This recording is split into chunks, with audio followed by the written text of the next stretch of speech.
देश के लोकसभा चुनाव के समीकरण की बात हो और उत्तर प्रदेश की अमेठी सीट की बात ना हो तो बेईमानी है। ये वीआईपी और बेहद ही रोमांचक मुकाबले वाली सीट है। ये राहुल गांधी की पारंपरिक सीट थी, यहीं से उन्होंने हैट्रिक लगाया। गांधी परिवार के लिए अमेठी और रायबरेली हमेशा गढ़ रहा है, लेकिन लोकसभा चुनाव 2024 से पहले 14 की नज़रों पर गौर करें तो यहाँ पर राहुल गांधी को हराकर स्मृति ईरानी ने जीत दर्ज की। यूपी में समीकरण ऐसा बिगड़ा कि केवल रायबरेली पर सोनिया गांधी जीत सकी, लेकिन इस बार लोकसभा चुनाव 2024 में समीकरण बदले बदले से नज़र आ रहे हैं। स्मृति ईरानी बेहद कमज़ोर सी नज़र आ रही हैं। जनता इस बार फिर से वापसी यानी राहुल गांधी को लाने की ओर इशारा कर रही है। हालांकि दूसरा पहलू भी है कि अधिकतर लोग राहुल गांधी के पक्ष में हैं, लेकिन राजनीति तो एक रात में तय हो जाती है। खैर, अभी गंगा, यमुना और गोमती में कितना पानी बहना बाकी है। इन्हीं समीकरण और पुराने समीकरणों से लेकर अब तक अमेठी में कब क्या हुआ, कब समीकरण बने और बिगड़े, इतिहास पर गौर करेंगे। लोगों की राय के लिए हम ज़मीन पर फिर से आपके लिए वीडियो लाएंगे, लेकिन अमेठी को छोटे शब्दों में समझने के लिए आपको 5-10 मिनट का निवेश करना होगा। लोकसभा चुनाव 2024 में अब 1 साल से भी कम समय बचा है, यूँ कहें 8 से 9 महीना। ऐसे में यूपी में भाजपा, कांग्रेस, सपा और बसपा अपनी ताकत झोंकना शुरू कर चुकी हैं। अमेठी में सियासी अटकलें तेज हैं। इस बार कांग्रेस से कौन प्रत्याशी होगा, राहुल गांधी या स्मृति ईरानी के सामने प्रियंका गांधी? और यहाँ का राजनीतिक समीकरण भी बहुत ही दिलचस्प बन चुका है, क्योंकि वोट की भागीदारी के हिसाब से यहाँ पर समाजवादी पार्टी के हाथ में किंग मेकर वाली भूमिका है, लेकिन समाजवादी पार्टी कांग्रेस के लिए सीट पर अपना उम्मीदवार उतारने से परहेज करती रही है। इस बार तो इंडिया गठबंधन में समाजवादी शामिल है। खैर, राजनीति में कब क्या होता है उससे अलग गौर करें तो 1967 में गठित हुई अमेठी लोकसभा सीट से 3 चुनाव को छोड़कर लगातार कांग्रेस का ही दबदबा रहा है, यानी जीत दर्ज हुई है। वर्तमान में लोकसभा क्षेत्र की 5 विधानसभा सीटों में से 3 जगदीशपुर, तिलोई और सालोन पर भारतीय जनता पार्टी का कब्जा है, जबकि 2 सीटें गौरीगंज, अमेठी समाजवादी पार्टी के पास हैं। यानी विधानसभा चुनाव के हिसाब से कांग्रेस के खाते में 0 सीटें हैं। 2017 से ही यहाँ कोई भी विधानसभा सीट कांग्रेस पार्टी नहीं जीत पाई है। वर्तमान में भारतीय जनता पार्टी से स्मृति ईरानी यहाँ से सांसद हैं और राहुल गांधी वायनाड से सांसद हैं।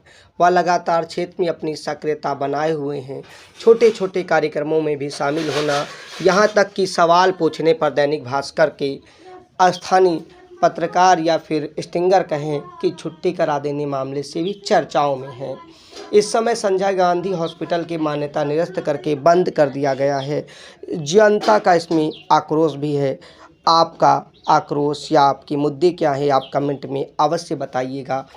आगे इतिहास पर गौर करें तो लोकसभा चुनाव 2024 बेहद ही नज़दीक है। इस बार इंडिया गठबंधन और एनडीए गठबंधन के बीच बेहद करीबी मुकाबला होता हुआ नज़र आ रहा है, क्योंकि क्षेत्रीय पार्टी और नेशनल पार्टी आपस में मिलकर चुनाव लड़ेंगी तो एक दूसरे का ओट कटवा वाली भूमिका बिगड़ने के बजाय बन जाएगी। जिन सीटों पर मुकाबला 10-20-50 हज़ार की हार जीत का होता है, वो विपक्षी के खाते में जाने के बजाय क्षेत्रीय सहयोग से इंडिया गठबंधन के खाते में जा सकती हैं। लेकिन इस बार इसी गठबंधन के तोड़ पर एनडीए ने भी अपना फुल प्रूफ प्लान निकाला है। प्लान जब सामने आएगा उसमें भी दिख कर आएगा क्या कैसे दिखता है। लेकिन हम बात कर रहे थे लोकसभा चुनाव 2024 में अमेठी की बातों को लेकर, अमेठी के वादों को लेकर, अमेठी की जनता की राय इतिहास के पन्नों से आज तक।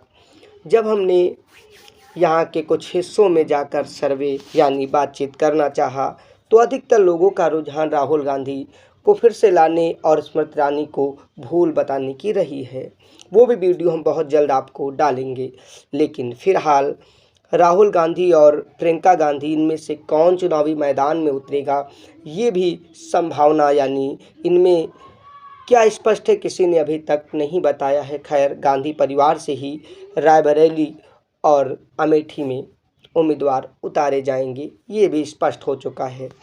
कांग्रेसी उत्तर प्रदेश के अध्यक्ष बताते हैं कि 80 सीटों पर चुनाव जीतने की रणनीति पर वो काम कर रहे हैं, लेकिन कांग्रेस की यूपी के अंदर ज़मीनी हकीकत आप भी जानते हैं, हम भी जानते हैं। लेकिन 1977 में संजय गांधी यहाँ से चुनाव लड़ने के बाद गांधी परिवार की राजनीतिक वारिसों के लिए पॉलिटिक्स डेब्यू वाली सीट बन गई। देश दुनिया में इसकी पहचान गांधी नेहरू परिवार के गढ़ के रूप में होने लगी। हालांकि पहला चुनाव संजय गांधी हार गए, लेकिन इसके बाद संजय गांधी, राजीव गांधी, सोनिया गांधी और फिर राहुल गांधी अलग अलग चुनाव में जीतकर लोकसभा इसी सीट से पहुंचते रहे। यानी लोकसभा में दिल्ली की सीट कांग्रेस के घर यानी गढ़ को देने वाली यही रही है। दूसरी है रायबरेली, वहाँ का भी इतिहास अलग है, वो भी आपके सामने आएगा। लेकिन 2014 में शुरू हुई मोदी लहर के बाद ये सीट कांग्रेस के हाथ से फिसल गई और इसकी सवारी करके इस बार स्मृति ईरानी लोकसभा यानी दिल्ली की संसद में बैठी हैं। इस सीट पर इस बार कांग्रेस की पकड़ कमज़ोर होने के बाद मजबूत होती हुई नज़र आ रही है। नतीजा 2019 के लोकसभा विधानसभा चुनाव में भी देखा गया है। खैर, कांग्रेस विधानसभा चुनाव में यूपी में जब से सत्ता से गई है तब से क्या करती है सबको मालूम है, उसके हाथों में हार लगी। लेकिन यहाँ पर 3 सीटें समाजवादी पार्टी से बीजेपी ने छीनी हैं और 2 समाजवादी के हाथ में है। हार जीत के अंतर के बीच समाजवादी समीकरण भी बहुत भूमिका निभाते हैं। इन सीटों का अपना इतिहास है, अपना समीकरण है और इन सीटों पर जीत हार का अपना तजुर्बा भी लोगों के बीच स्थानीय नेता वोट काटने से लेके वोट जोड़ने तक और क्षेत्रीय बनाने और बिगाड़ने का भी काम है। सबकी अपनी अपनी पिसाद पर मोहरे लगने शुरू हो गए हैं। कौन जीतेगा कौन हारेगा वो अलग की बात है, लेकिन इस सीट के बनने पर फोकस करें तो 1967 में इसका जन्म हुआ। सुल्तानपुर दक्षिण सीट का हिस्सा थी। 1951 में पहले आम चुनाव में सुल्तानपुर दक्षिण सीट से कांग्रेस की बीबी के शंकर प्रसाद सांसद बने। 1957 में दूसरे चुनाव में उन्होंने अपना प्रदर्शन दोहराया। 1962 में सीट का नाम मुसाफिर खाना पड़ा और इस बार के चुनाव में कांग्रेस से रणंजय सिंह ने जीत दर्ज कर लोकसभा में स्थान बनाया। 1967 में सीट का नाम अमेठी पड़ा। तब से आज तक यही है। यहाँ से उस समय विद्याधर वाजपेयी ने पहले सांसद के रूप में इसका प्रतिनिधित्व दिल्ली में ले गए। 1971 तक जीतते रहे। 1977 से यहाँ पर संजय गांधी से नाता जुड़ता है, यानी गांधी परिवार की सीट पर एंट्री होती है। 1977 के चुनाव में गांधी नेहरू परिवार ने इस सीट को चुना और संजय गांधी ने चुनाव लड़ा। नसबंदी की लहर के चलते अमेठी की कोहरा निवासी रविंद्र प्रताप सिंह से वो हार गए।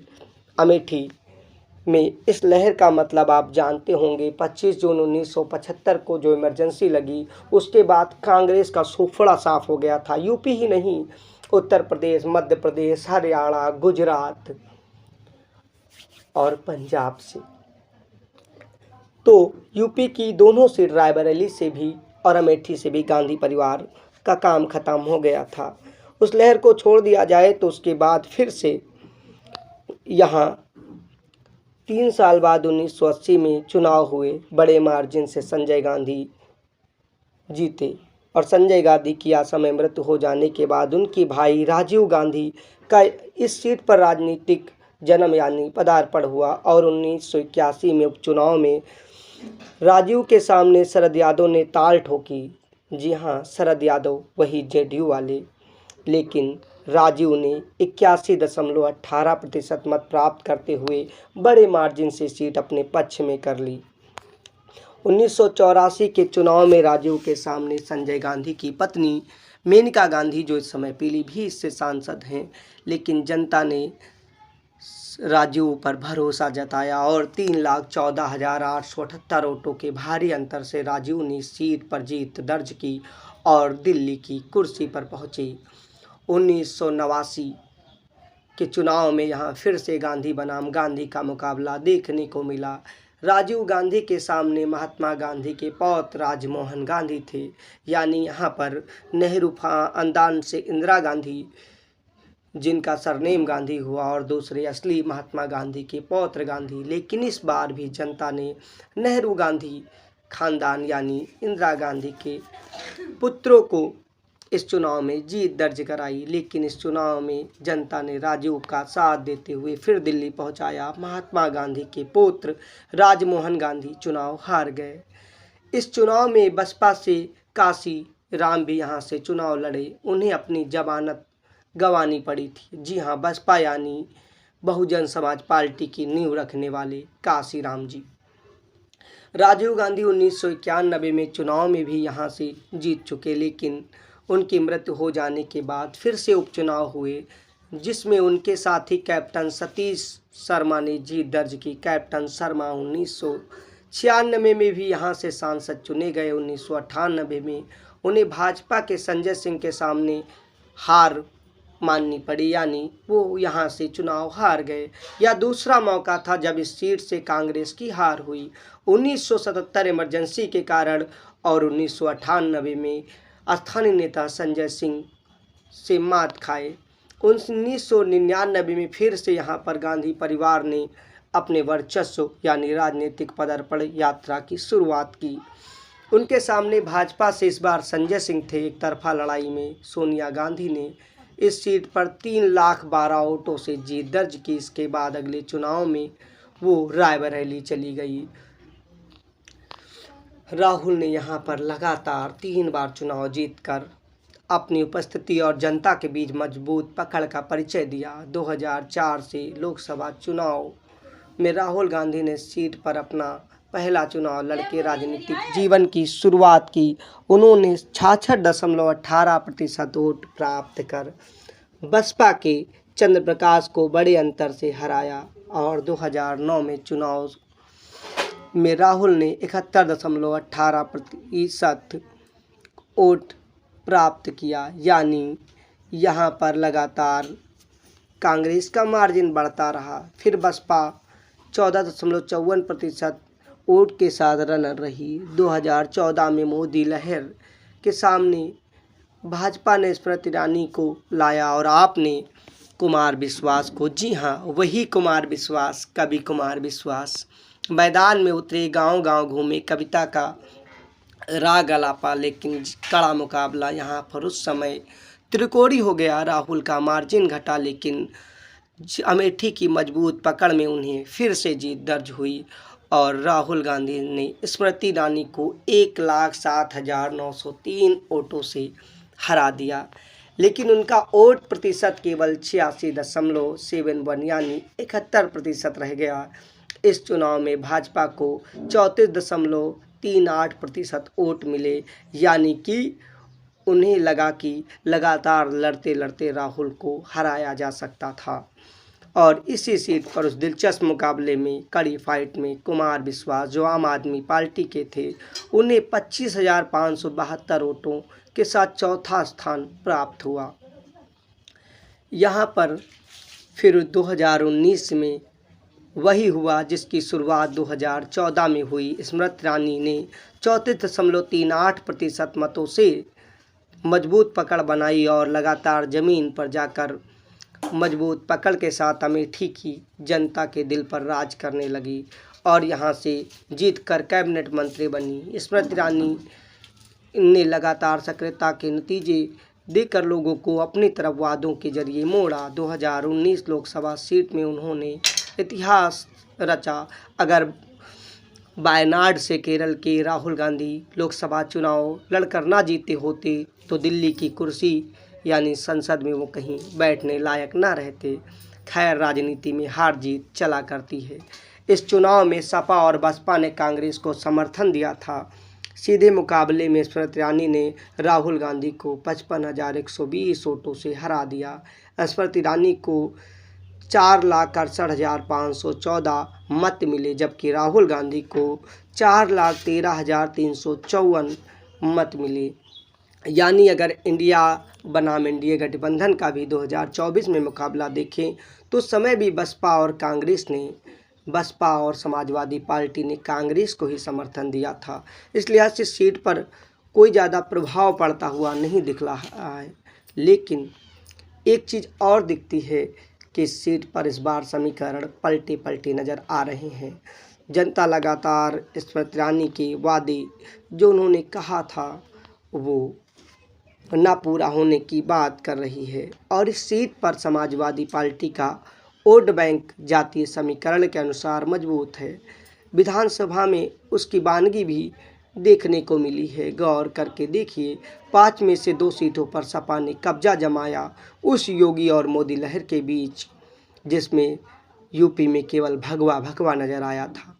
गौरीगंज सीट पर पार्टी के प्रत्याशी राकेश प्रताप सिंह ने हैट्रिक लगाई तो अमेठी से भी जेल में बंद गायत्री प्रजापति की पत्नी महाराजी प्रजापति ने भाजपा के संजय सिंह को कड़ी शिकस्त दी। 2022 विधानसभा चुनाव के मतों पर गौर करें तो भाजपा को 4,13,354 मत मिले, जबकि सपा को 5 सीटों पर 3,52,475 मत मिले। यानी कि वोट के लिहाज से बड़ा अंतर नहीं कह सकते हैं। कांग्रेस को 1,42,954 मत मिले। सपा ने अपने गठन के बाद लोकसभा चुनाव में सिर्फ 2 बार अमेठी से उम्मीदवार उतारा। 1996 में शिव प्रसाद कश्यप और 1999 में सोनिया गांधी के खिलाफ कमरुज्जम फौजी को पार्टी ने उम्मीदवार बनाया। दोनों बार पार्टी का प्रदर्शन निराशाजनक रहा। उसके बाद समाजवादी पार्टी की मजबूरी कहें या फिर राजनीति, उन्होंने अमेठी से अपना उम्मीदवार उतारना ही बंद कर दिया। राजनेता उसका अपना अलग अलग एंगल देखते हैं। खैर, अमेठी में बूथ कमेटी के गठन की शुरुआत की और पार्टी अलग अलग एंगल से चुनावी समीकरण को तलाश रही है। अमेठी में जातिगत समीकरणों पर गौर करें तो 2019 के चुनाव में अमेठी के लोकसभा में कुल वोटों की संख्या 17,16,102 थी। अनुमानित जातीय जनगणना की माने तो सर्वाधिक अनुसूचित जनजाति के मतदाता हैं। दलित वोटरों की संख्या दूसरे स्थान यानी 26 और लगभग 20% मुसलमान यहाँ निर्णायक भूमिका निभाते हैं।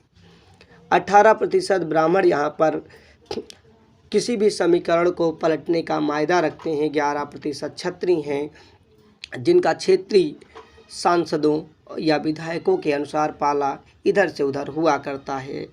2 समुदाय हैं जिन पर हर किसी की ज़्यादा नज़र रहती है। यादव और मौर्य मिलकर लगभग 16%। यहीं समीकरण हार जीत का पैमाना, यानी सबसे ज़्यादा इन्हीं को अपनी ओर करने का हर किसी को फिक्र यानी चिंता रहती है।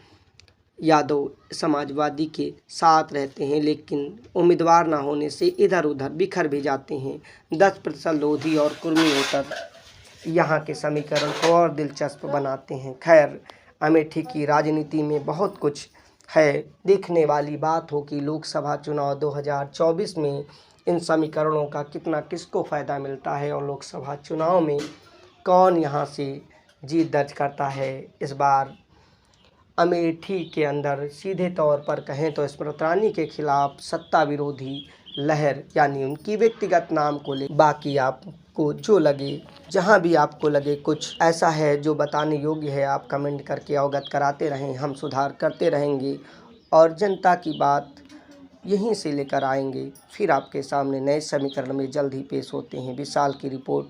यहाँ तक देखने के लिए धन्यवाद। जय हिंद।